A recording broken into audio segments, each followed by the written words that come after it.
এটা কি যদি দেখো তাহলে দেখতে পাবে যে মডারেট টেম্পারেচার বা হাই টেম্পারেচারে সিভিটা অলমোস্ট কনস্ট্যান্ট, সিভিটার এফেক্টিভ কোনো ভেরিয়েশন হয় না। কিন্তু যখনই আমরা লো টেম্পারেচারে আসছি, রুম টেম্পারেচারের নিচের দিকে যখন আসছি, সেখানে দেখতে পাচ্ছ একটা ভেরিয়েশন অ্যারাইজ করছে। এইটা মোটামুটি ভাবে টি কিউব ফর্মুলার সাথে ফিট করে আর কি। লোয়ার টেম্পারেচারে স্পেসিফিকটা এই অ্যাবসলিউট টেম্পারেচারে কিউব রুটের সাথে প্রপোর্শনাল হয়। আরো লো টেম্পারেচারে যদি চলে যাই, এই যে রিজিয়নটা দেখতে পাচ্ছ, এই রিজিয়নটাতে তোমার স্পেসিফিক হিটটা অলমোস্ট টেম্পারেচারের সাথে প্রপোর্শনাল। তাহলে সোজা কথায় specific heat of solid is independent of temperature, এই ইনফরমেশনটা not appropriate. Specific heat of solid depends on temperature. তো আমরা সেটাকে এখানে প্লট করে দেখিয়েছি। আগের দিনকে ডিসকাস করেছিলাম যে একটা ক্লাসিক্যাল থিওরি দিয়ে অন্তত আমরা এই মডারেট টেম্পারেচারে বা হাই টেম্পারেচারে স্পেসিফিক হিট ক্যাপাসিটির যে বিহেভিয়ার, সেটাকে আমরা এক্সপ্লেন করতে পারি, যেটা বেসিক্যালি ডুলফ-পেটিটস ল বলা হয়েছিল। আহ, এখন আহ, যদি আমরা থ্রু আউট অল টেম্পারেচার জিনিসটাকে ডেসক্রাইব করতে চাই, তাহলে আমাদেরকে অন্য মডেল ফলো করতে হবে। ডুলফ-পেটিটস ল এর লিমিটেশনটা হচ্ছে এটাই যে temperature variation of specific hit, এই অবজারভেশনটা, এই এক্সপেরিমেন্টাল অবজারভেশনটাকে লটা এক্সপ্লেন করতে পারে না। আমরা এই কনটেক্সটেই আজকে দুটো অ্যাপ্রোচ করব, দুটো মডেল করব। একটা হচ্ছে আইনস্টাইনস মডেল, আর আরেকটা হচ্ছে তোমার ডিবাই মডেল বা ডিবাই থিওরি।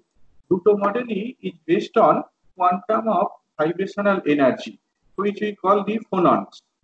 আমি ফোনন নিয়ে পরে একটু ডিসকাস করব। ফর দি টাইম বিং যেটা লাগছে সেটা নিয়ে একটু বলি আর কি। তোমরা ফোটন বলতে কি বোঝায় সেটা দেখে এসেছো। Photon basically quantum of electromagnetic energy. ফোটনটা হচ্ছে কোয়ান্টাম অফ ইলেকট্রোম্যাগনেটিক এনার্জি। তো according to Einstein's model or Debye model, they treated the vibrational energy in the form of quantum. আইনস্টাইনস মডেলে এই ভাইব্রেশনাল এনার্জিটাকেও কোয়ান্টাইজ ফর্মে নেওয়া হয়েছে। এই ভাইব্রেশনাল এনার্জির যে কোয়ান্টাম, সেইটাকে বলা হয় ফোনন। তবে phonon is basically quantum of the vibrational energy. Okay. এখন ফোটনের ক্ষেত্রে আমরা দেখে এসেছি যে ইলেকট্রোম্যাগনেটিক রেডিয়েশন তার ফ্রিকোয়েন্সি যদি নিউ হয়, যেখানে নিউটা বেসিক্যালি সি বাই ল্যামডা। সিটা মনে করতে পারছো, speed of light in free space, right? নিউটা হচ্ছে সি বাই ল্যামডা। একটা ইলেকট্রোম্যাগনেটিক রেডিয়েশনের ওয়েভলেন্থ যদি ল্যামডা হয়, করেসপন্ডিং ফ্রিকোয়েন্সি নিউ হয়, nu equals to c by lambda. এখানে যে তোমার কোয়ান্টাইজড এনার্জি বা এনার্জি কোয়ান্টাম আছে, তাদের এনার্জিকে কিভাবে লিখে ফেলতে পারি? As integral multiple of H new.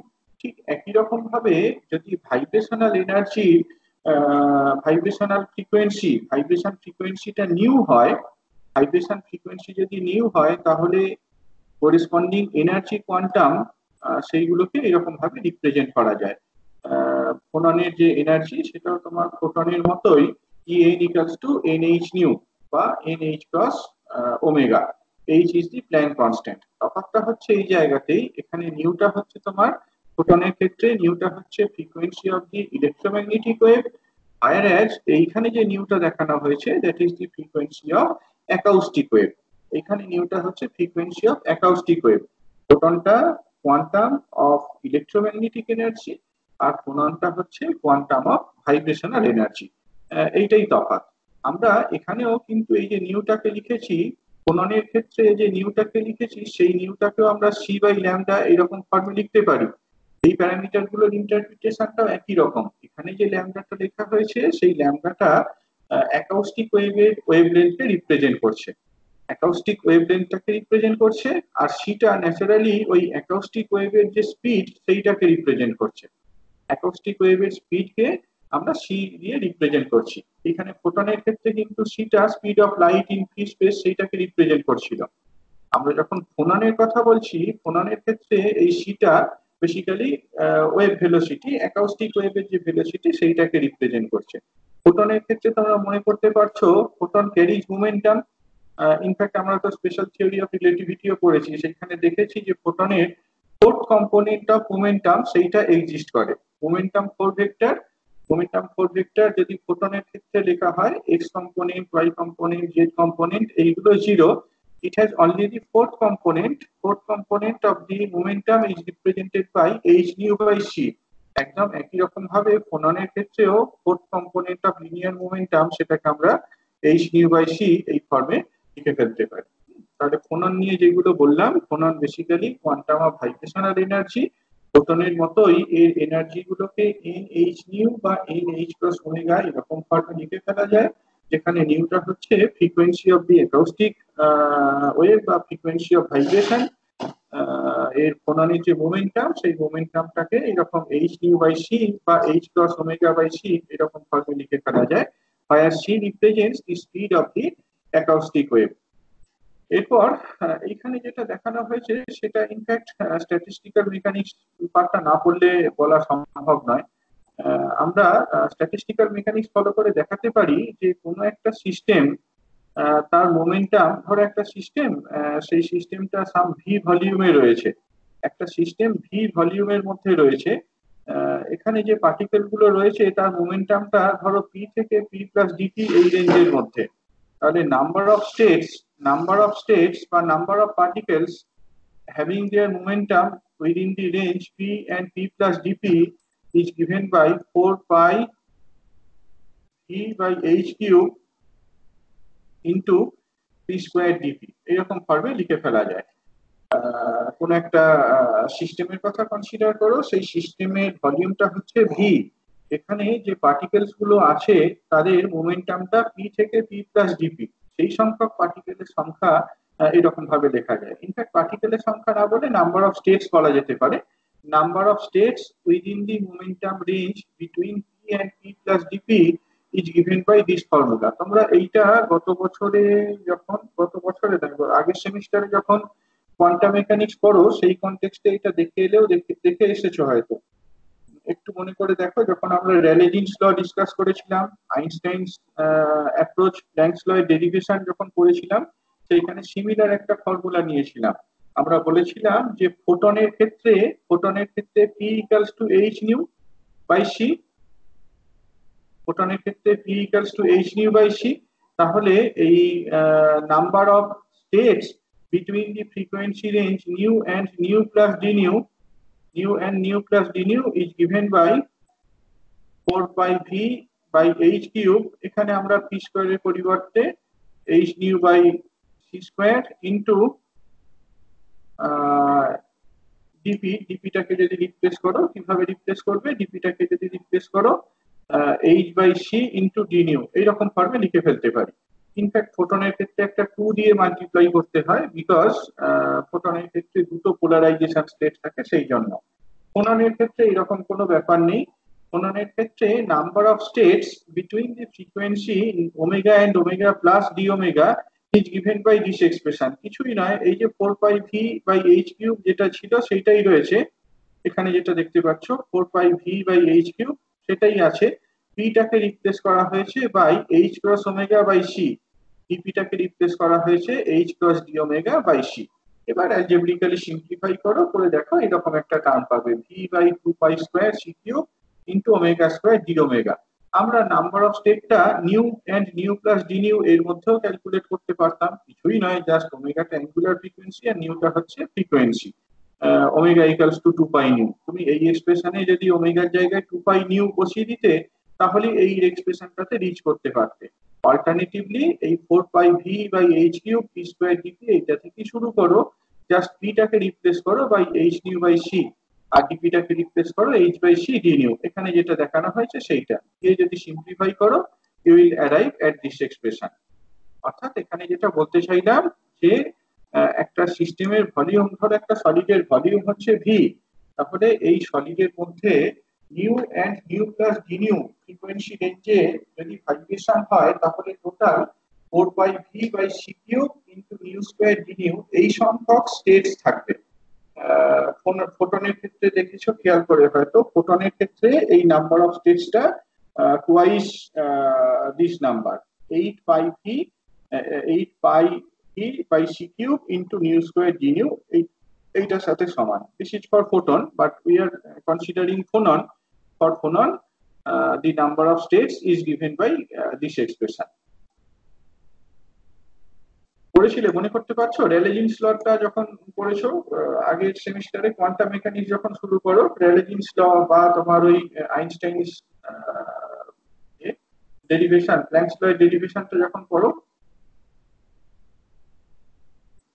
মনে পড়ছে? হ্যাঁ স্যার, হ্যাঁ স্যার।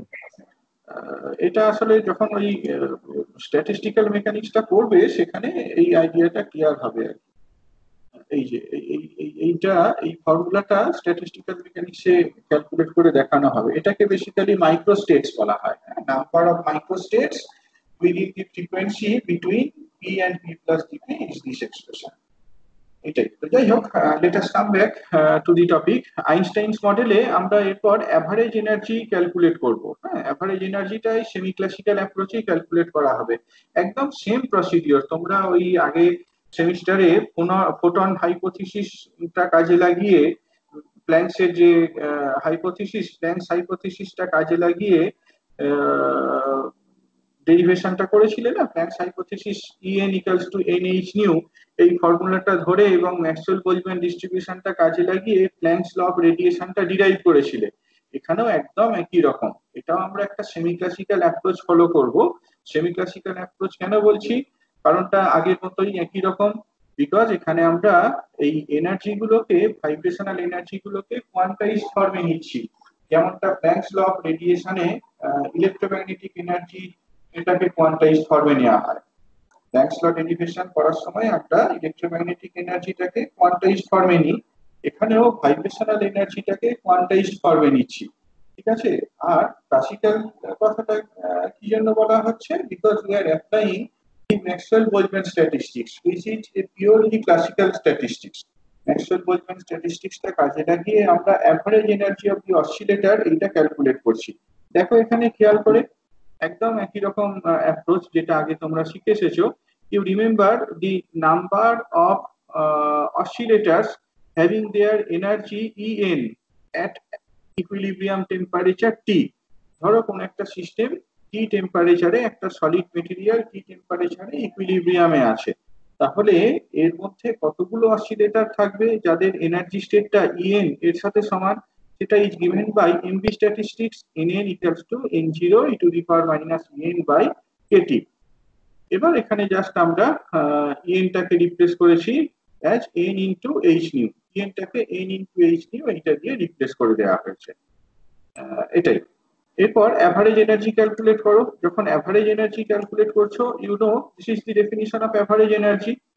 এটাই হচ্ছে average energy definition, En into nn by nn।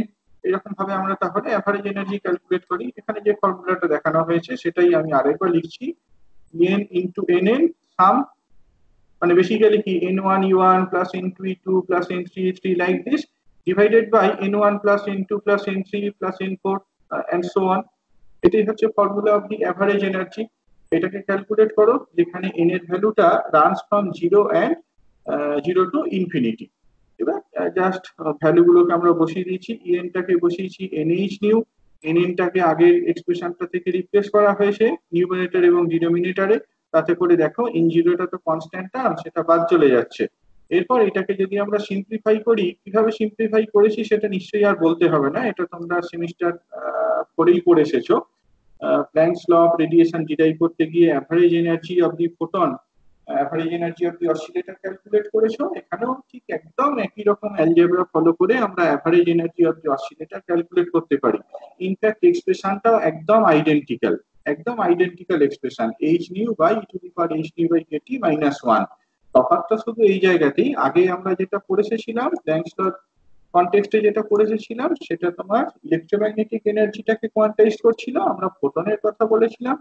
এইখানে আমরা ফোননের কথা বলছি, যেটা বেসিক্যালি ভাইব্রেশনাল এনার্জিটাকে, ভাইব্রেশনাল এনার্জি কোয়ান্টামটাকে রিপ্রেজেন্ট করছে। ওকে, তো এটাই হচ্ছে average energy of each oscillator. তাহলে what is the molar energy of the system? ধরা যাক সিস্টেমের মধ্যে এরকম অ্যাভোগাড্রো সংখ্যক অসিলেটর রয়েছে, এক একটা অসিলেটরের এনার্জি ই অ্যাভারেজ, তাহলে মোলার এনার্জিটা হচ্ছে ইজ দিস প্রোডাক্ট। অর্থাৎ আগের এক্সপ্রেশনে আমরা যে অ্যাভারেজ এনার্জিটা পেয়েছি সেটাকে অ্যাভোগাড্রো নাম্বার দিয়ে মাল্টিপ্লাই করে দাও, এটাই এক্সপ্রেশন ফর ইউ।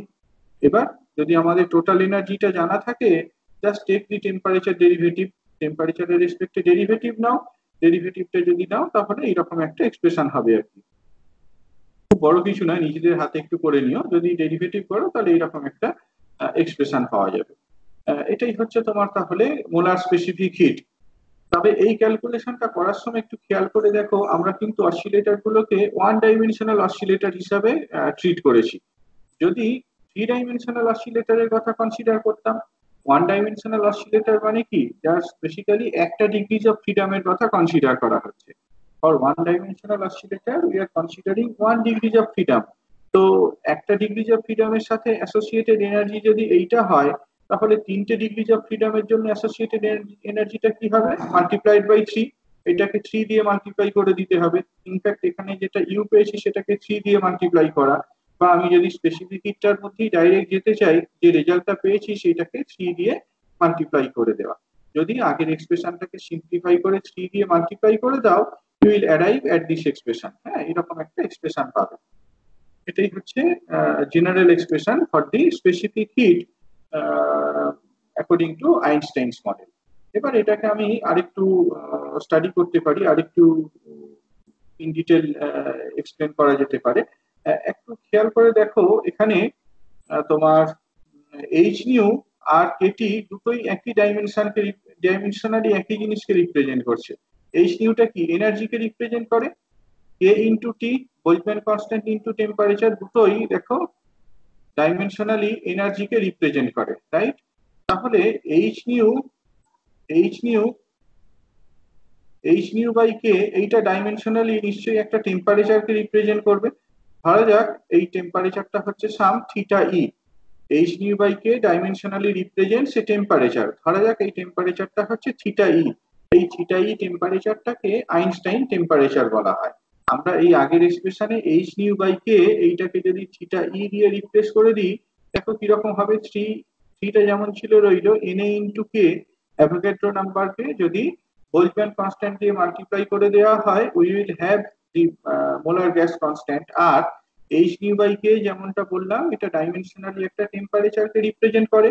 আর তোমার এখানে এইচ বাই কে এটা একটা ফান্ডামেন্টাল কনস্ট্যান্ট, নিউটা বাদে এইচ বাই কে এটা ফান্ডামেন্টাল কনস্ট্যান্টকে রিপ্রেজেন্ট করছে। এই কোয়ান্টিটিটাকে আইনস্টাইন টেম্পারেচার বলা হয়, সাম থিটা ই। আর শেষে এক্সপোনেনশিয়াল ফ্যাক্টরের মধ্যেও একই রকম ভাবে আমি রিপ্লেস করতে পারি, e to the power theta E by T divided by e to the power theta E by T minus one whole square. এটাই হচ্ছে তোমার জেনারেল এক্সপ্রেশন। এখানে একটা নোট দেয়া রয়েছে, এই নোটটা তোমাদের এই মুহূর্তেই হয়তো খুব রেলিভেন্ট নয়। আমি তো এটা ওই পুরানো কারিকুলামেও যেমন ভাবে পড়াতাম সেইভাবেই দেয়া রয়েছে, তো এই আর কি। তবু একটু বলে রাখি, আমরা এখানে আহ, যে এনার্জিটা নিলাম, ফোটনের এনার্জিটা নিলাম, সেটা কত, এন এইচ নিউ। অসিলেটরের যে এনার্জিটা নেওয়া হলো, অসিলেটরের এনার্জিটা নেওয়া হলো as an into H new. কিন্তু যদি আমরা কোয়ান্টাম মেকানিক্স করতাম, শ্রোডিঞ্জার ইকুয়েশন যদি সলভ করা হতো একটা হারমোনিক অসিলেটরের ক্ষেত্রে, তাহলে এইটা অ্যাকচুয়ালি ভ্যালুটা পাওয়া যেত n plus half into H new. আমরা এন এইচ নিউ এর জন্য অ্যাভারেজ ভ্যালুটা ক্যালকুলেট করেছিলাম এইটা। যদি কোয়ান্টাম মেকানিক্যালি ক্যালকুলেট করতাম, অর্থাৎ এনটাকে যদি N plus half H new নিতাম, তাহলে অ্যাভারেজ এনার্জিটা কিন্তু একটু ডিফারেন্ট হতো, এইচ নিউ বাই টু তার সাথে অ্যাডেড হতো। তবে এইটা তো একটা কনস্ট্যান্ট টার্ম, আই মিন এটা টেম্পারেচার ইন্ডিপেন্ডেন্ট টার্ম। কাজে এইটা ধরেও, কোয়ান্টাম মেকানিক্স ধরেও যদি আমরা সিধি ক্যালকুলেট করতাম, তাহলে কিন্তু রেজাল্টটা একই রকম থাকতো। ইএন সমান এন এইচ নিউ, এইটা ধরে ক্যালকুলেট করে আমরা যা পেয়েছি, ইএন সমান N plus half into H new, এইটা ধরে যদি আমরা সিভিটা ক্যালকুলেট করতাম, তাহলে একই রকম পেতাম। Because H nu by two এটাকে বেসিক্যালি তোমার গ্রাউন্ড স্টেট এনার্জি বা জিরো পয়েন্ট এনার্জি বলা হয়। যেহেতু জিরো পয়েন্ট এনার্জিটা একটা কনস্ট্যান্ট টার্ম, এটা কোনোভাবেই ইন্টারফেয়ার করতো না। এই, এবার এটার আমরা দুটো লিমিটিং কেস স্টাডি করতে পারি, একটা হচ্ছে হাই টেম্পারেচার লিমিট আর একটা লো টেম্পারেচার লিমিট। আমরা ওখানে যে রেজাল্টটা পেলাম সেটা তো একটা জেনারেল এক্সপ্রেশন। কি পেলাম যেন, সিভি সিভি সমান CR into theta E by T whole square e to the power theta E by T divided by e to the power theta E by T minus 1 whole square এইরকম একটা expression পেলাম। এবার এই যদি high temperature লিমিটটা calculate করি কি হয়, what do you expect in the high temperature limit? আমরা জানি হাই টেম্পারেচার লিমিটে তো স্পেসিফিক হিটটা অলমোস্ট কনস্ট্যান্ট, টেম্পারেচার ডিপেন্ডেন্স থাকে না বললেই চলে। ডুল অফ পেটিটস লটা তো মোটামুটি ভাবে হাই টেম্পারেচার বিহেভিয়ারটার সাথে কনসিস্টেন্ট। তাহলে অবশ্যই হাই টেম্পারেচারে সিভির ভ্যালুটা যদি আমরা হাই টেম্পারেচারে ক্যালকুলেট করি তাহলে নিশ্চয়ই এটা এক্সপেক্ট করব যে 3 × R এইটার সাথে সমান হবে। দেখা যাক আইনস্টাইনস মডেল সেই জিনিসটাকে এস্টাবলিশ করতে পারে কিনা, সেটাকে রিপ্রোডিউস করতে পারে কিনা। যদি টেম্পারেচারটা লার্জ হয় তাহলে দেখো h/kT এই কোয়ান্টিটিটা স্মল, আমরা যে e⁻h/kT ফ্যাক্টরটার কথা বলছি সেটাকে তাহলে 1 + h/kT তে গিয়ে টার্মিনেট করে দেওয়া যায়। h/kT whole square, h/kT whole cube এই টার্মগুলোকে নেওয়ার দরকার নেই। এবার আমরা দেখে এসেছি যে ওয়ান ডাইমেনশনাল অসিলেটরের ক্ষেত্রে অ্যাভারেজ এনার্জি জেনারেল এক্সপ্রেশন হচ্ছে এইটা। তাহলে এই লিমিটের ক্ষেত্রে ভ্যালুটাকে যদি ক্যালকুলেট করা হয়, হাই টেম্পারেচার লিমিটে যদি অ্যাভারেজ এনার্জিটা ক্যালকুলেট করি সেটা কি কেটির সাথে সমান। মনে করে দেখো, এটাও কিন্তু তোমরা আগের সেমিস্টারে করে এসেছো। অর্থাৎ প্ল্যাঙ্কস ল থেকে যখন র্যালে জিন্স লতে যাচ্ছি বা অসিলেটর গুলোর যখন আমরা হাই টেম্পারেচার লিমিট ক্যালকুলেট করছি, অসিলেটর গুলোর ক্লাসিক্যাল লিমিট যখন আমরা ক্যালকুলেট করছি, মানে in the classical limit oscillator গুলোর অ্যাভারেজ এনার্জি যখন ক্যালকুলেট করছি সেটা তো কেটির সাথে সমান হওয়া উচিত। You remember the law of equipartition of energy at absolute temperature T in thermal equilibrium, এক একটা ডিগ্রি অফ ফ্রিডমের সাথে অ্যাসোসিয়েটেড এনার্জি কত, হাফ কেটি। এটা হচ্ছে কাইনেটিক এনার্জি। পোটেনশিয়াল এনার্জিটা কত, হাফ কেটি। তাহলে ওয়ান ডাইমেনশনাল মোশনে টোটাল এনার্জিটা কত, কেটি। জিনিসটা কনসিস্টেন্ট। হ্যাঁ, E average equals to KT, that is the high temperature limit of the average energy as can be calculated from Einstein's model, and this is found to be consistent with what we know. Okay, এবার তাহলে total energy, molar energy যদি calculate করো, molar energy calculate করার সময় কি করতে হবে, 3 dimensional oscillator consider করো, সেই জন্য 3 × অ্যাভারেজ এনার্জি। মোলার বলছো মানে অ্যাভোগাড্রো নাম্বার দিয়ে মাল্টিপ্লাই করে দাও, দেওয়ার পর দেখো যে জিনিসটা 3 × R × T এর সাথে সমান। তাহলে রেডিলি সিবিটাকে ক্যালকুলেট করে ফেলতে পারি as 3 × R, যেমনটা এক্সপেক্টেড সেটাই। হাই টেম্পারেচার লিমিটে সলিডের স্পেসিফিক হিটটা আইনস্টাইনস মডেল থেকেও দেখতে পাচ্ছি 3 × R এটার সাথে সমান। তাহলে সেটা অবজারভেশনের সাথে কনসিস্টেন্ট, ডুল অফ পেটিটস লতে যেটা বলা আছে তার সাথে জিনিসটা কনসিস্টেন্ট। আমরা মেনলি যে জায়গাটাকে রিপ্রোডিউস করতে চাইছি, যে জায়গাটাকে এক্সপ্লেন করতে চাইছি সেটা হচ্ছে লো টেম্পারেচার জোনটা, যেখানে কিন্তু ডুল অফ পেটিটস লটা ফেল করে। সেই জায়গাটাতে দেখা যাক কি হয়। এট লো টেম্পারেচার h/kT টা লার্জ হবে, এটা যদি স্মল হয় অ্যাকচুয়ালি h/kT এটা লার্জ হবে। এটা যদি লার্জ হয় তাহলে এক্সপোনেনশিয়াল ফ্যাক্টরটা একের থেকে অনেক বড়, এক্সপোনেনশিয়াল ফ্যাক্টরটা অনেক বড় একের থেকে। আমরা এখানে যে অ্যাভারেজ এনার্জির এক্সপ্রেশনটা দেখেছিলাম h/e⁻h/kT - 1, এখানে তাহলে যদি জিনিসটাকে ক্যালকুলেট করো দেখতে পাবে h/e⁻h/kT এই কোয়ান্টিটিটার সাথে সমান। এবার average energy, molar energy calculate করে ফেলো। মোলার এনার্জি যখন ক্যালকুলেট করছো 3 × Na × E অ্যাভারেজ, E অ্যাভারেজের এক্সপ্রেশনটা আগের লাইনটা থেকে বসিয়ে দাও, হয়ে গেল। এবার ডিইউডিটি ক্যালকুলেট করে সিভিটা বের করে ফেলো। সিভিটা যদি বের করো জাস্ট মানে টেম্পারেচার ডেরিভেটিভ করে ক্যালকুলেট করো, তারপর যেমনটা বললাম h/k এটাকে ওই আইনস্টাইন টেম্পারেচার এইটা দিয়ে রিপ্লেস করে দাও। তাহলে এট দি এন্ড যে এক্সপ্রেশনটা পাবে সেটা 3R theta E by T whole square into e⁻θ E by T এটার সাথে সমান। ইনফ্যাক্ট আমরা এই জায়গাটা থেকেও সেটা দেখাতে পারতাম, আর এইখান থেকেও সেটাকে দেখানো যেত। যদি তোমার টেম্পারেচারটা স্মল হয় তাহলে এখান থেকেও কিন্তু আমরা জিনিসটাকে বলে দিতে পারতাম ভ্যালুটা কত হবে। কিছুই নয়, e⁻θE বাই T এই ফ্যাক্টরটা তো খুব বড় একের থেকে, তাহলে ডিনোমিনেটরে কি থাকবে e⁻2θE বাই T, নিউমারেটরে যেটা রয়েছে e⁻θE by T।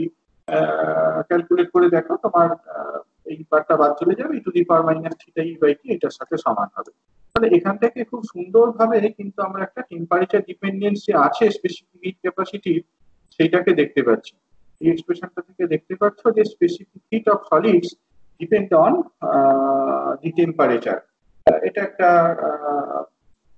Interesting behaviour যেটা এক্সপেরিমেন্টের সাথে মোটামুটি ভাবে কনসিস্টেন্ট। যদিও আমরা আগেই ডিসকাস করেছি এক্সপেরিমেন্টাল রেজাল্ট গুলোকে যদি টেম্পারেচার মানে একটা ফিটিং কার্ভ দিয়ে দেখা হয়, একটা কার্ভের সাথে ফিট করা হয়, সেটা কিন্তু এই টিকিউ ব্লকে ফলো করে। অর্থাৎ স্পেসিফিক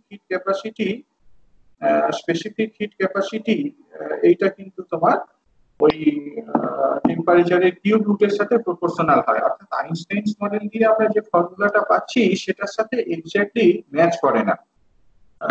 যদি আমি পরে একদম শেষে দেখাবো একটা গ্রাফ আসে, মোটামুটি ভাবে বিহেভিয়ারটাকে এক্সপ্লেন করতে পারলেও এক্স্যাক্টলি এক্সপেরিমেন্টাল ডেটার সাথে জিনিসটা ফিট করে না। এছাড়াও আরেকটা লিমিটেশন রয়েছে আইনস্টাইনস মডেলে, সেটাও দেখো, সেটা আমরা এক্সিস্টিং নলেজ দিয়ে জিনিসটাকে আইডেন্টিফাই করতে পারি। আমরা আইনস্টাইনস মডেল যখন স্টাডি করলাম, এখানে কিন্তু এই অসিলেটর গুলোকে ইন্ডিপেন্ডেন্ট নেওয়া হয়েছে। অর্থাৎ একটা অসিলেটরের ভাইব্রেশন কোনোভাবেই অন্য অসিলেটরের ভাইব্রেশনকে এফেক্ট করছে না। এটা কি ট্রু? এটা ট্রু নয়। তার কারণ আমরা আগেই কাপেলড অসিলেশন করে এসেছি, আমরা দেখে এসেছি যে একটা সলিডের মধ্যে এই যে অ্যাটম গুলো বা ল্যাটিস পয়েন্ট গুলো রয়েছে, এরা কিন্তু একটা কাপেল সিস্টেম ফর্ম করে। কোনো একটা অ্যাটম বা ল্যাটিস পয়েন্টের মধ্যে যদি ভাইব্রেশন হয়, তাহলে নেবারহুড অ্যাটম গুলো, নেবারহুড ল্যাটিস পয়েন্ট গুলোরও ভাইব্রেশন হবে। অর্থাৎ vibration of the solid should be considered as a whole rather than the vibration of a single atom, as Einstein did, because the atoms in the solid form a coupled system. সেটাই হচ্ছে device থিওরির basis. Device থিওরিতে আমরা তাহলে coupled oscillation দিয়ে specific hit ক্যাপাসিটিটা কেমন হয় সেইটাকে স্টাডি করব। আইনস্টাইন মডেল সম্পর্কে যদি কোনো প্রশ্ন থাকে বলো।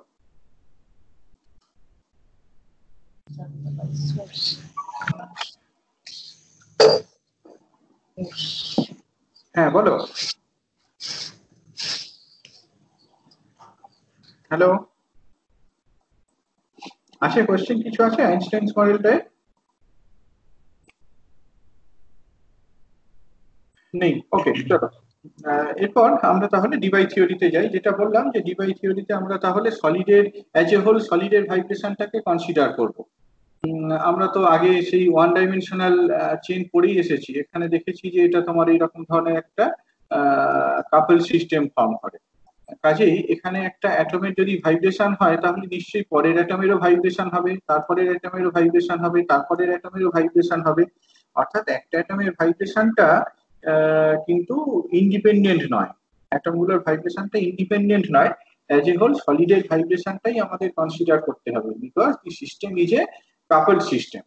তো যেহেতু আমরা সলিডের ভাইব্রেশনটা অ্যাজ এ হোল কনসিডার করছি, corresponding to every longitudinal mode there will be two transverse mode of vibration। এখানে তো জিনিসটা ওয়ান ডাইমেনশনাল অ্যারেতে দেখানো হয়েছে, অ্যাকচুয়ালি মানে প্র্যাকটিক্যালি সলিডটা কি একটা থ্রি ডাইমেনশনাল স্ট্রাকচার। এইটা যদি আমি এক্স ডিরেকশন বলি, এইটাকে ওয়াই ডিরেকশন বলি, এইটাকে বলবো কি জেড ডিরেকশন। এই কাপল সিস্টেমটা এক্স ওয়াই জেড তিনটে ডিরেকশনই রয়েছে। অর্থাৎ এক্স ডিরেকশনে যদি ভাইব্রেশন হয়, তাহলে ওয়াই এবং জেড ডিরেকশনের অ্যাটম গুলোরও ভাইব্রেশন হবে। এক্স ডিরেকশনটাকে যদি আমি লংগিটিউডিনাল মোড বা লংগিটিউডিনাল ডিরেকশন বলি, তাহলে ওয়াই আর জেড ডিরেকশন গুলোকে ট্রান্সভার্স ডিরেকশন বলবো। সেই জন্যই কথাটা বলা হলো যে corresponding to every longitudinal mode of vibration there will be two transverse modes. এক একটা লংগিটিউডিনাল মোডের জন্য দুটো ট্রান্সভার্স মোড থাকবে। এখন এটা ওই স্ট্যাটিস্টিক্যাল মেকানিক্স থেকেই দেখানো যায়, বা আগে আমরা যেটা পড়েলাম সেটাই এখানে বেসিক্যালি লেখা হয়েছে।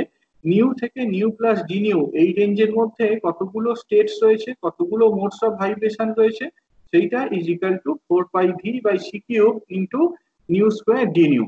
যদি আমরা লংগিটিউডিনাল মোডের কথা কনসিডার করি, তাহলে লংগিটিউডিনাল স্পিড সিএল এর কথা কনসিডার করতে হবে। অন দি আদার হ্যান্ড যদি আমরা ট্রান্সভার্স মোডের কথা কনসিডার করি, সেক্ষেত্রে ট্রান্সভার্স ওয়েভ স্পিড সিটির কথা কনসিডার করতে হবে। ধরা যাক লংগিটিউডিনাল ওয়েভ স্পিডটা সিএল, আর ট্রান্সভার্স ডিরেকশনে যদি ওয়েভ থাকে সেইটার স্পিডটা হচ্ছে সিটি।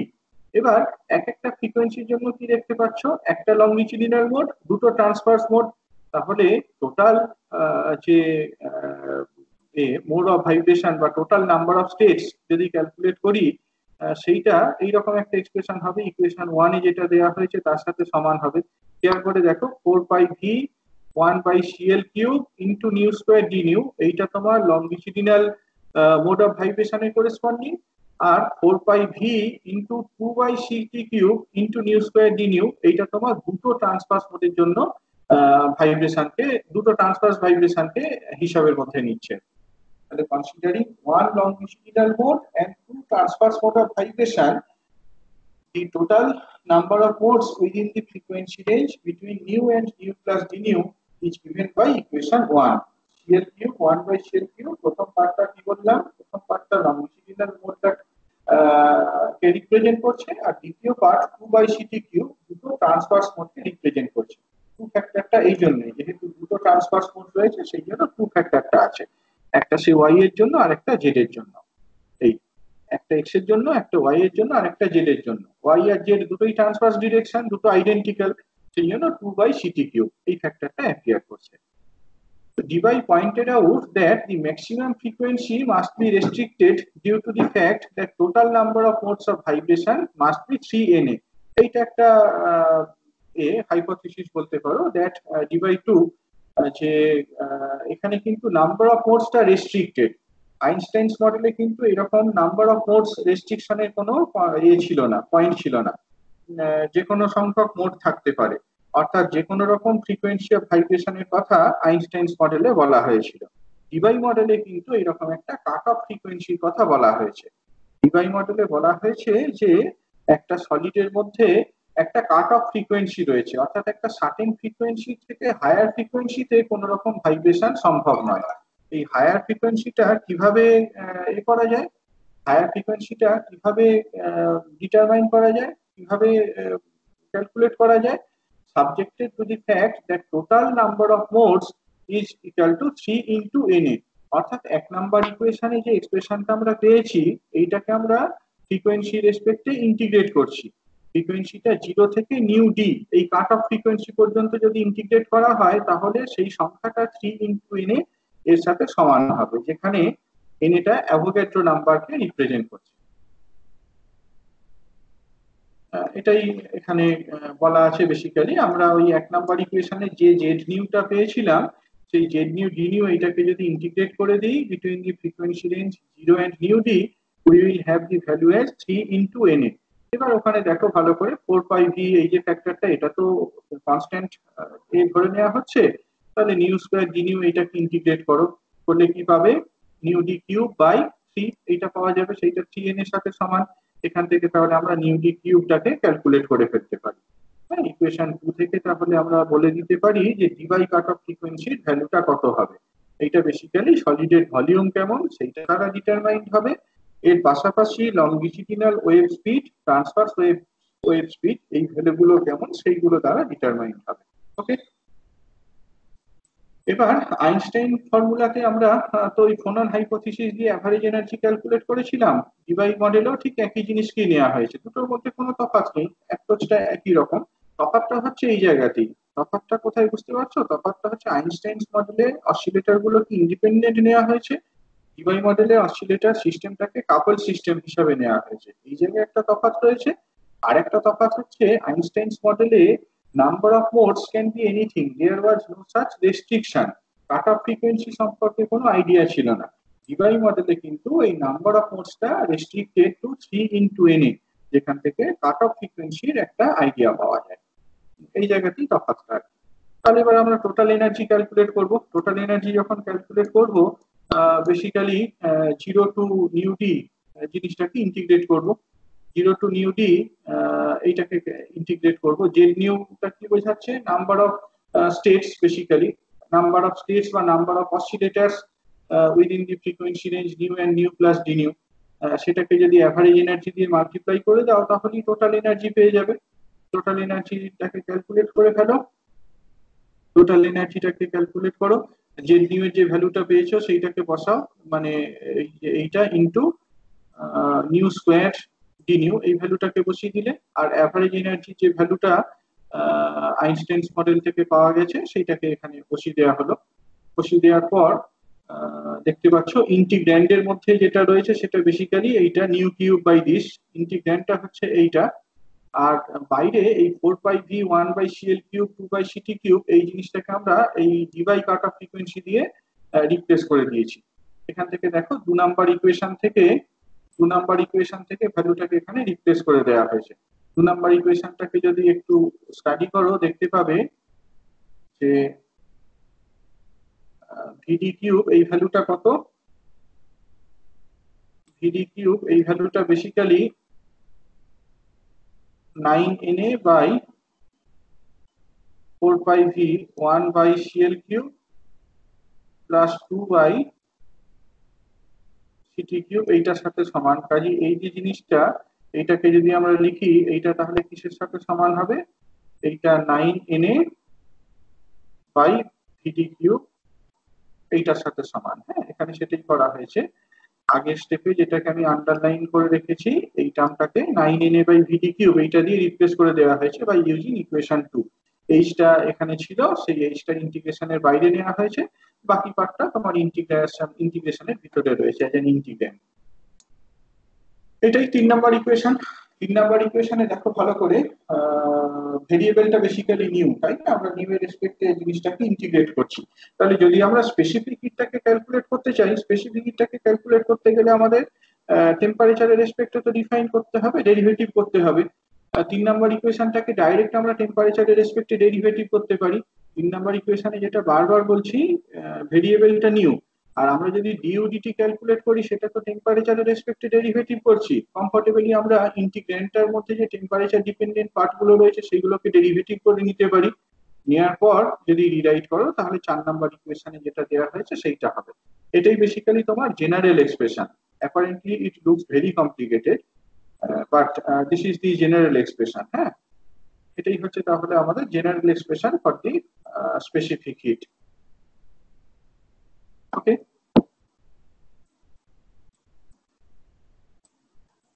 এরপর এখানে কিছু রিপ্লেস করা হয়েছে, পরে আরেকটু যাওয়া হয়েছে, কিন্তু সেখান থেকে নতুন বিশেষ কিছু পাওয়ার নেই। যদি এইরকম একটা রিপ্লেসমেন্ট করা হয় h/kT সমান x ধরে নাও, এগুলো একটু নিজেদের হাতে কষে নিও আর কি। h/kT সমান x, খেয়াল করে দেখো যেটা আগেও বলছিলাম, h/k এটা ডাইমেনশনালি একটা টেম্পারেচারকে রিপ্রেজেন্ট করছে। যদি নিউটা নিউ ডি এর সাথে সমান হয়, নিউটা যদি নিউ ডি এর সাথে সমান হয় তাহলে h/d/k এইটা হচ্ছে সাম থিটা ডি এর সাথে সমান। আগে আমরা h/k এইটাকে আইনস্টাইন টেম্পারেচার বলেছিলাম, এখানে h/d/k এটা খেয়াল করে দেখো, এটা কিন্তু একটা সিস্টেমের জন্য ফিক্সড একটা টেম্পারেচার, কনস্ট্যান্ট একটা টেম্পারেচার। এইটাকে থিটা ডি বা ডি বাই টেম্পারেচার দিয়ে রিপ্রেজেন্ট করা হলো। হ্যাঁ, এখানে যে ভেরিয়েবলটা রিডিফাইন করা হয়েছে x সমান h/kT। যদি নিউটা নিউ ডি এর সাথে সমান হয়, নিউটা যদি নিউ ডি এর সাথে সমান হয় এটাই তো ম্যাক্সিমাম ভ্যালু, তাহলে এক্স এর ম্যাক্সিমাম ভ্যালুটা কত, h/d/kt। অর্থাৎ নিউটা যদি নিউ ডি হয় এক্সটা তাহলে xm এর সাথে সমান। এটাকে ফার্দার রিরাইট করতে পারি as theta D by T, theta D by T. এবার সেই ভ্যালুগুলো এই 4 নাম্বার ইকুয়েশনতে বসাও, বসালে যেটা হয় সেটাই করা রয়েছে, কিছুই নয়, জাস্ট ধরে ধরে করো তাহলেই হবে। h/k, h/k কেটি, h/kT সেইটাকে x বলা হচ্ছে, দেখো এই যে e⁻, এইটা রয়েছে সেটাকে e⁻x দিয়ে লিখে ফেলা হয়েছে, তারপরে e⁻x-1² লেখা হয়েছে, খুব স্ট্রেট ফরওয়ার্ড আর কি। শুধু এইরকম ভাবে যেমন ভাবে এখানে ডিফাইন করা হয়েছে সেইভাবে রিপ্লেস করো, একদম আমি ব্র্যাকেট দিয়ে ধরে ধরে দেখিয়ে দিয়েছি। দেওয়ার পর সেপারেট করো, করার পর এইরকম একটা জায়গাতে আসতে পারবে। এটাই হচ্ছে জেনারেল এক্সপ্রেশন। আরেকটা লাইন এখানে বলা আছে, আমরা একটা ফাংশনকে ডিফাইন করব যেটাকে বেসিক্যালি ডিবাই ফাংশন বলা হয়। ওখানে যেটা 9na ছিল সেটাকে 3r এরকম ভাবে লিখে ফেলা হলো, তারপর এটাকে 3/xm³ লেখা হয়েছে, আর ইন্টিগ্রেশনে যেটা ছিল সেইটা পড়ে রইল আর কি। এই যে পার্টটা, এই পার্টটাকে ডিবাই ফাংশন হিসাবে ডিফাইন করা হয়েছে। এই যে জিনিসটা, এইটাকে আমরা ইকুয়েশন 5 এ dx দিয়ে রিপ্রেজেন্ট করেছি, এইটাকে বলা হয় ডিবাই ফাংশন। ডিবাই ফাংশনটাকে ইকুয়েশন 6 এ ডিফাইন করা আছে। এটা খুব বিশাল কিছু কাজের নয়, জাস্ট একটা জেনারেল এক্সপ্রেশন যদি বের করতে বলা হয় তাহলে এটাই হবে। আলটিমেটলি আমরা যেটা ইন্টারেস্টেড সেটা হাই টেম্পারেচার বিহেভিয়ারটা কেমন আর লো টেম্পারেচার বিহেভিয়ারটা কেমন। আমাদের দেখে নিতে হবে যে হাই টেম্পারেচার বিহেভিয়ারটা এক্সপেরিমেন্টাল অবজারভেশন, ডুলোপেটিক্স ল এর সাথে কনসিস্টেন্ট কিনা। আমরা এক্সপেক্ট করি যে হাই টেম্পারেচারে স্পেসিফিক হিট ক্যাপাসিটিটা 3 × R এর সাথে সমান হতে হবে। এখানেও সেটা দেখে নেবো আমরা 3 × R এই জিনিসটার সাথে সমান হচ্ছে কিনা। হাই টেম্পারেচার যখন আমরা ক্যালকুলেট করব, এটাকে আমি দুভাবেই করতে পারি। দেখো, হাই টেম্পারেচারের ক্ষেত্রে টিটা তো লার্জ, হাই টেম্পারেচার বলছি টি লার্জ, তাহলে এক্সটাকে যদি ডিফাইন করা হয় এইচ ডিউ বাই কেটি, সেইটা কি should be small, extra small. X যদি স্মল হয় ই টু দি পাওয়ার এক্সটাকে লিখতে পারি 1 + x, তাহলে ই টু দি পাওয়ার x - 1 সমান x। এবার ইকুয়েশন 6 এ ডিভাই ফাংশনটা ক্যালকুলেট করে দেখো তো কি হয়। ই টু দি পাওয়ার এক্সটাকে লেখা হচ্ছে as 1 + x, 1 + x, e to the power এক্সটাকে লেখা হচ্ছে অ্যাজ 1 + x, আর ডিনোমিনেটরে কি থাকছে, ডিনোমিনেটরে থাকছে x²। এটাকে আমরা নিয়ারলি ইকুয়ালস টু 1/x² এইভাবে লিখতে পারি। সেই জন্য ইন্টিগ্রেশনের ভিতরে এটাকে এরকম ভাবে লেখা হয়েছে, x⁴ যেমন ছিল সেই রকম রইল। এরপরে যদি এটাকে ইন্টিগ্রেট করো, দেখো দেখতে পাবে খুব সিম্পল ইন্টিগ্রেশন, এটা 1 এর সাথে সমান। তাহলে আমরা এই যে 5 নাম্বার ইকুয়েশনে সিভিটাকে ডিফাইন করেছিলাম, 5 নাম্বার ইকুয়েশনে তো সিভি জেনারেল ডেফিনিশন দিয়েছিলাম। সেখানে ডিএক্স এর ভ্যালুটা যদি 1 pi in the high temperature limit, what does equation 5 is for the specific heat, it is specific heat equals to 3 × R, 3 × R এটার সাথে সমান। এবার এটাকে অন্যভাবে দেখাতে পারো আর কি, এত বড় এক্সপ্রেশন পর্যন্ত না গিয়ে অন্যরকম ভাবে দেখানো যেতে পারতো। অ্যাপ্রোচটা এইরকম, e to the power h nu by k T, এইটা 1 + এইচ ডিউ বাই কেটি তার সাথে সমান। when temperature is large, H nu by KT is small। Total energy calculate করো, টোটাল এনার্জি যখন ক্যালকুলেট করছো একদম সেম ফর্মুলা ইউজ করো। Use করার পর দেখো যে টোটাল এনার্জিটা 3 × R × T এর সাথে সমান হবে। এটাই তো ক্লাসিক্যাল লিমিট, কাজেই টোটাল এনার্জিটা এটার সাথে সমান হবে। সেখান থেকে আমি এই স্পেসিফিক হিট ক্যাপাসিটিটা যে 3R হয় এটাকে দেখিয়ে দিতে পারি। তাহলে আইনস্টাইনস মডেল বলো, ডুলফ-পেটিটস ল বলো, ডিভাইস মডেল বলো, সবগুলোই কিন্তু হাই টেম্পারেচার লিমিটে স্পেসিফিক হিট ক্যাপাসিটিটা কেমন হয় সেটা মোটামুটি ভাবে কনসিস্টেন্ট আর কি, একটা আরেকটার সাথে জিনিসটাকে মেলানো যাচ্ছে। ওকে, এবার আমরা যেটাতে ইন্টারেস্টেড সেটা মেনলি লো টেম্পারেচার বিহেভিয়ারটাকে মেলাতে। লো টেম্পারেচারে এক্সট্রা কথা যদি ক্যালকুলেট করো, এক্সট্রা তো লার্জ, লো টেম্পারেচারে এক্সট্রা লার্জ, রাইট? সরি, লো টেম্পারেচারে হ্যাঁ ঠিকই, টিটা স্মল এক্সট্রা লার্জ। আমরা যে এক্সএম ডিফাইন করলাম সেই এক্সএমটার ভ্যালু যদি ক্যালকুলেট করি, that is very large, XM tends to infinity. তাহলে এখানে এই ইকুয়েশন 3 তে যে অ্যাভারেজ এনার্জির জেনারেল ডেফিনিশনটা দেওয়া হয়েছে, এটাকে আমরা এক্স এর টার্মে ক্যালকুলেট করে ফেলতে পারি। এইচ নিউ বাই কেটি, এটাকে এক্স হিসাবে ডিফাইন করো, ইন্টিগ্রেশনের লিমিটটা তাহলে 0 টু নিউ ডির পরিবর্তে 0 টু এক্সএম হবে। এইটাকে যদি ইভ্যালুয়েট করো, এক্সএমটাকে ইনফিনিটি ধরে নাও, নিয়ে দেখা হচ্ছে এই এই ইন্টিগ্রেশনটার একটা কনস্ট্যান্ট ভ্যালু রয়েছে, এটা একটা স্ট্যান্ডার্ড ইন্টিগ্রাল যার ভ্যালুটা হয় π⁴/15। তাহলে অ্যাট দি এন্ড দেখতে পাচ্ছ যে সিভির ভ্যালুটা proportional to T⁴। Absolute temperature T, specific total এনার্জিটা is proportional to T⁴। Readily আমরা স্পেসিফিক হিটটাকে ক্যালকুলেট করতে পারি এবং দেখাতে পারি যে স্পেসিফিক হিট ক্যাপাসিটিটা T³ এর সাথে প্রপোর্শনাল। এটা খুব ইন্টারেস্টিং, বিকজ আমরা আগেই বলেছি এক্সপেরিমেন্টাল রেজাল্টটা T³ ল এর সাথে ফিট করে। আমরা তাহলে থিওরিটিক্যালি দেখাতে পারলাম যে সিভিটা লো টেম্পারেচারে T³ এর সাথে প্রপোর্শনালি হওয়া উচিত। এটাই হচ্ছে success of device theory. So this is what is known as famous T³ law, and it agrees well with the experimental result at low temperature. তবে আমরা যদি খুব লো টেম্পারেচারে যাই, সেই প্রথমে যে গ্রাফটা দেখালাম, টিটা যদি খুব লো হয়, টিটা যদি ক্লোজ টু 0 হয়, তাহলে কি হবে? at very low temperature এটা দেখানো যায় যে সিভিটা proportional to T. Very low টেম্পারেচারে কিন্তু স্পেসিফিক হিট ক্যাপাসিটিটা টি এর সাথে প্রপোর্শনাল, সেটা কিন্তু আমরা এই ডিভাইস থিওরি থেকে এক্সপ্লেন করতে পারছি না। Debye's law fails to explain the experimental observation at very low temperature. 345 kelvin এই টেম্পারেচারের নিচে যদি চলে আসি, সেক্ষেত্রে স্পেসিফিক হিট ক্যাপাসিটিটা টেম্পারেচারের সাথে প্রপোর্শনাল হয়। তার একটা কারণ রয়েছে, তার কারণ ডিভাইস থিওরিটা বেসিক্যালি ল্যাটিস ভাইব্রেশন এর উপরে বেস করে করা। ভেরি লো টেম্পারেচারে স্পেসিফিক হিটটা কিন্তু এই ল্যাটিস ভাইব্রেশনের জন্য হয় না। সলিডের মধ্যে যে ফ্রি ইলেকট্রন গুলো থাকে, সেই ফ্রি ইলেকট্রন গুলো লো টেম্পারেচারে স্পেসিফিক হিটে কন্ট্রিবিউট করে। আমরা পরে যখন স্ট্যাটিস্টিক্যাল মেকানিক্স পড়বো, ফেরমি ডিরাক স্ট্যাটিস্টিক্স এর অ্যাপ্লিকেশন হিসাবে এটা দেখাবো যে এট ভেরি লো টেম্পারেচার ইলেকট্রনের যে থার্মাল মোশন সেইটা contributes to the specific heat of the solid. At very low temperature এই ইলেকট্রন স্পেসিফিক হিটটা প্রপোর্শনাল টু টেম্পারেচার। কাজেই ভেরি লো টেম্পারেচারে আমরা যে এক্সপেরিমেন্টাল অবজারভেশনটা পাই সেটা কিন্তু ল্যাটিস ভাইব্রেশনের জন্য নয়, rather সেটা ইলেকট্রনের থার্মাল মোশনের জন্য। at very low temperature বা at low temperature সিভিটা জেনারেলি এরকম হয় AT plus BT কিউব। এই BT কিউবটা due to the lattice vibration, whereas AT এই জিনিসটা due to the electron specific heat. যেহেতু ডিভাইস থিওরিটাই ল্যাটিস ভাইব্রেশনের উপর বেস করে, কাজে এটা BT কিউব টি কিউব লটাকে ফিট করতে পারে, প্রপোর্শনাল টু টি এই জিনিসটাকে এটা ফিট করতে পারে না। এই হ্যাঁ, তো এখানে কিছু লিমিটেশন বলা আছে, সেই লিমিটেশন গুলো মোটামুটি পড়ার সময় বুঝতেই পারছো কিরকম। এখানে আমরা একটা কন্টিনিউয়াম মডেল ধরে নিয়েছি, এন্টায়ার সলিডটাকে একটা কাপল সিস্টেম ধরে নেওয়া হয়েছে। সেটা এমনিতে ট্রু যদি আমরা লং ওয়েভলেন্থ ভাইব্রেশন মোডের কথা কনসিডার করি। শর্ট ওয়েভলেন্থ ভাইব্রেশন মোডের ক্ষেত্রে জিনিসটা ট্রু নয়। এছাড়াও ডিভাইস থিওরিতে আমরা একটা জিনিস দেখলাম যে various modes of vibration independent of the temperature of the solid, mu আর টি।